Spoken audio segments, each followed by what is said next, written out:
So this video is about the summer 2000 G3 iMac. In summer of 2000 they refreshed the iMac range. They added a slot loading drive to the front, whereas previously it had been a tray loading drive. This particular model here is the Indigo model, which was sort of the budget of the range at that time. And so this had a 350 MHz G3 processor, whereas the others had a 400 MHz G3 processor. And there's a few other differences that I'll point out as well. So as I said, it was a 350 MHz G3 processor. It shipped with 64 megabytes of SD RAM, 100 MHz RAM. That was upgradable to 1 gigabyte, which would comprise of two 512 megabyte modules. It had a Rage 128 8 megabyte graphics processor, and this model had a 24 speed slot loading CD drive. Some other Macs at that time had a DVD drive as well, a 4-speed DVD drive. So I'll just come around the side here and show you what it looks like from here. So these ones as well had a more translucent design. The previous ones were slightly more frosted in their appearance, whereas these ones are more transparent. You can see right through to the tube and all the other insides as well. So the front had a 15-inch CRT display. On the top there's a small microphone. Down the front we had two speakers here. These speakers were actually quite good for common computers at the time, quite impressive. On the front we also have two headphone ports. Now the reason there's two there is these were targeted towards the education market as well as the home consumer. So it's quite handy to have two headphone ports there that students could plug into, and it would mean that two students could listen to audio from the device at the same time. We have a slot loading 24 speed CD-ROM drive. Some did have DVD, some of the higher models had DVD drives. We've also got this power switch. There was a power switch on the keyboard of the device, but in case you were using a different keyboard, you could access the power switch here. And on the bottom we have a stand which was foldable, so you could angle the display to your preference. At the side here, this is where most of the ports on the device are. Previous models of the iMac had a door here. On this particular model they got rid of the door, and I think that was a good thing. On the side we have here the audio microphone port. So if you wanted to plug in an external microphone or another audio input, you could do that here. Another port for audio out, so you could connect that to speakers or a pair of headphones. Here we have a modem. One of the big selling points for the iMac was that it was a device that was designed to get home consumers onto the internet as easy as possible. So every iMac, G3 iMac had a modem in it. When this was initially announced, the iMac, they announced a 36K modem, but I believe that when it actually did ship, that they had upgraded that to 56K on every single one. We also have a RJ45 networking port here. Now these were, as I said, also targeted towards education, and schools were putting networks in at the time, so this would allow them to connect to the school network quite easily. But they also mentioned that this was becoming a standard that people were finding in their own home. People were putting networking into their own home, so that was also handy for people who had a network. They could just plug in, and that's straight out of the box. They didn't need to buy a networking adapter or anything like that. Also here we have two USB ports. This was the kind of first mainstream generation of USB, so it was USB 1.1 I believe it was. This was not very common at the time, and this was one of the first devices to really drive USB into the average consumer's home. They dropped the old Apple bus. Apple at the time were, as you're probably aware, having financial difficulties, and when Steve Jobs came back they were kind of looking to make a fresh start, so they got rid of all that legacy technology and implemented USB. As well as being plug and play, you could also, using a hub, connect up to 127 devices per USB controller. So USB was the future, and so they chose to go with that, and and forgo the previous ports that they had previously used. At the bottom here you'll also see we have this here, which is the reset button, and you'll probably be well aware of what that does. Is if you have a problem with your Mac, if it freezes up, some issue, you press that button, it just cycles the power, restarts the system.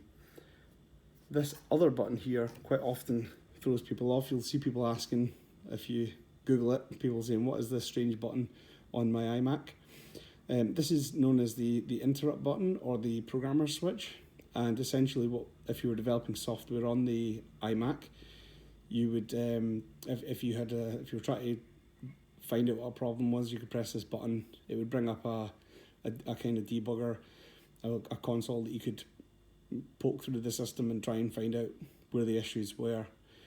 This was also used as well for firmware upgrades, so if you were upgrading the firmware on your Mac, you would be required to restart the Mac and hold this button in, and you'd hold it until it chimed twice, and once that was done, the device would then upgrade the firmware.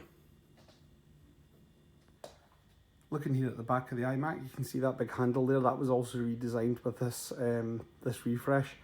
It's a different handle design that also integrated the cooling vents. There's actually no fans in this system, isn't totally passively cooled, so it's quite a quiet system aside from the hard disk and the CD drive. You'll also see down here what's commonly referred to as a kettle lead power connector for connecting power to the device. At the bottom here you'll also see this kind of vented area. Now, as I said before, this was the kind of budget of the line, so this panel is removable, but there's actually nothing under it on this particular model. On other models at the time, they had a VGA port under here. So I'll show you inside there in a moment, but there's nothing really to see on this one. So I've turned the Mac over here, and as you can see, earlier on I mentioned this stand, which could be flipped downwards or upwards depending on how you wanted the system to be angled. And if we go to this here, you can just about see under there, but we'll flip this off anyway. It's a bit tricky. So this is where the VGA port would have been in the other models, the more high-spec models. And this one, as you can see, there's nothing there, so this panel is only really required to be removed if you're trying to take the system apart. But it's a standard case design, it's just that this model didn't have that VGA port. Put that back on. Okay, so moving up here, you'll see this little hatch here. So this is where you will do kind of general upgrades to the system. They made it very easy. I think some people wish they would make it very easy these days, but they don't. So if we turn this here, we can actually lift up this panel here, and you'll see there you have the memory modules, very accessible. So if you're looking to upgrade, it's very easy to remove those. You just flick these two things down and remove the module, and then you just place the other module in here, and it's keyed on here on the modules, so you can't put them in the wrong way around.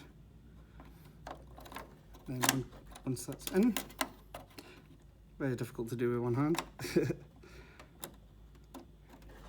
So once that's set in place, you just push down either side, and these little clips will fly into place.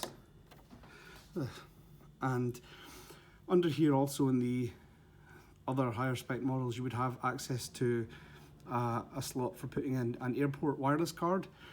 I'll talk about that more in a moment, but this device, you couldn't add airport to it, but these days that doesn't really matter. So if you look just there, you can see a battery. This battery retains the PRAM settings, so if you unplug the Mac, the key settings for the device will stay the same. They typically last about 5 years, but they do need to be replaced after a while. If you find an old one, you probably will need to replace this battery. Now, one way you can tell, if you have a multimeter, you can read across it should be about 3.6 volts, but if you don't have a multimeter, you can find this out by leaving the device unplugged for a short amount of time, and then connecting it back to the power and powering it on, making sure it's not connected to the internet. And if you find that the clock and macOS is set to the wrong time, that probably means that this needs replaced. There should be a clip across the top of it, but I think someone replaced that previously and they didn't put the clip back on, which was very kind of them. So I replaced this recently when I got this iMac. Now it's quite a fragile operation to replace that. I don't know why, but it's apparently just a really touchy subsystem. So when you replace this battery, you need to put the new battery in the same way around, obviously, but then you need to wait 10 seconds. And if we look in here, you should be able to see a small button just next to that memory module. After 10 seconds, no sooner no later, you need to press that button once, not more than once, or you have the same problem. So you wait 10 seconds, press that button, and that will reset the PRAM, and that will be the replacement done. If you do forget to do that, the new battery could drain within days. So I don't know why it needs to be that complex, but that's just the way it is, I guess. So I mentioned before about the airport card. You can buy these on eBay. They're kind of expensive for what they are. The problem with them is that they're just too old. So I wouldn't recommend buying one, even if you do have the ability to add it to your iMac G3. Not only is the speed very slow, the cards aren't compatible with modern network security standards. So it's a lot of money to spend for something that you basically can't use. If you do connect it to your network, it's likely to slow everything to a halt as well. So I'd really recommend skipping that upgrade. So you might be thinking, I could use a USB wireless adapter. Well, you certainly could, and some of those will let you connect to more modern secure networks. But there's two issues. Firstly, you would need to find one that's compatible with a PowerPC Mac on either Mac OS 10 or Mac OS 9, whichever you're using.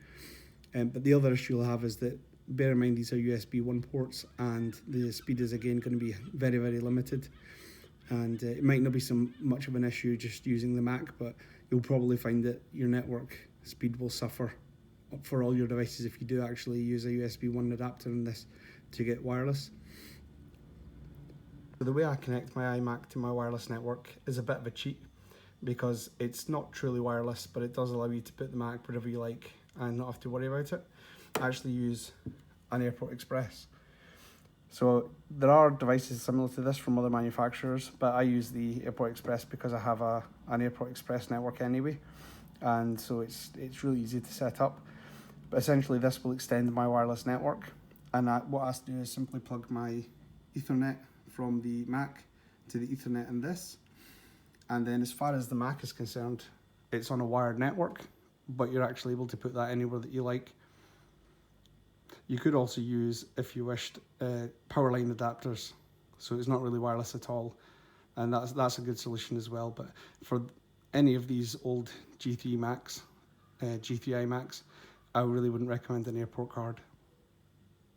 So when it comes to upgrades, this generation of iMac can be upgraded to 1 GB of memory, and that's SDRAM PC100.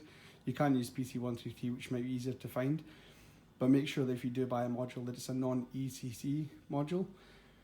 Most of the ones that I find on eBay are ECC, and those are really designed for servers. If you put one in this Mac, it just won't recognise it, so you're looking for non-ECC memory.